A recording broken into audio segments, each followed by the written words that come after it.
Hartford is dealing with 4 police officers, all women, who tested positive for the coronavirus. Joining me now from City Hall is Hartford Mayor Luke Bronin. Mayor Bronin, good to see you here. Thank you for joining us again.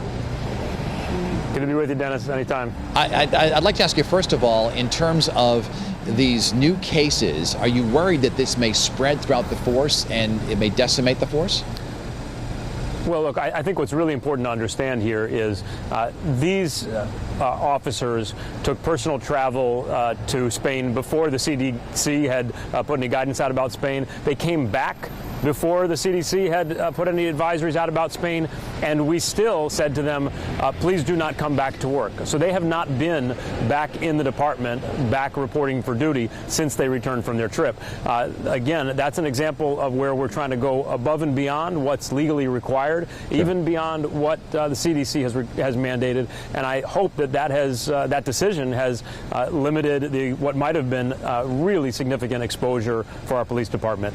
But I think it's important to say that this is also one more demonstration that a lot of folks can be out there and have this virus and not know it. And that means likely that the confirmed positive cases we see are just the tip of the iceberg. I think we all have to expect that this virus is out there in all of our communities in much bigger numbers than any of us know right now. I know the city's going to crack down on gatherings should they see them out there. What kind of situations do you envision, like perhaps a basketball game in a park or people sitting around together on benches, things like that? Yeah, so we reduced the limit on what kind of gatherings are permissible down from 50 to 10, and some other cities in the state have done that. Bridgeport, New Haven did that today at the same time we did. And I think there are a number of communities considering a similar measure.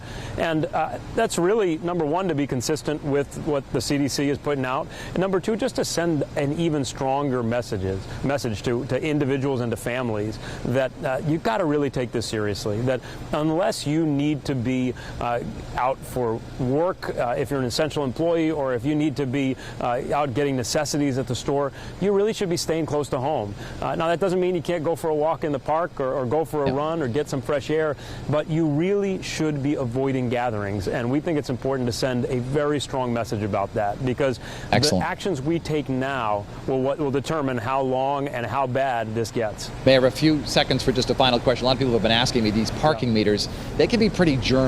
Are parking fees being waived right now so people don't have to touch them? Parking fees are not being waived, but what we've set up are no fees for pickup in front of restaurants. We want to support our restaurants. But look, there's lots of things out there that are germy. You got to wash your hands a lot. That's why we focus so much on that basic guidance. Wash your hands, to pay attention to what you're doing with your hands. Don't touch your face after you touch things. And again, stay away from groups, because we have to slow down the transmission of this so we can stay ahead. Mayor Bronin, we thank you for joining us again tonight. Have a good night. Thanks, Dennis.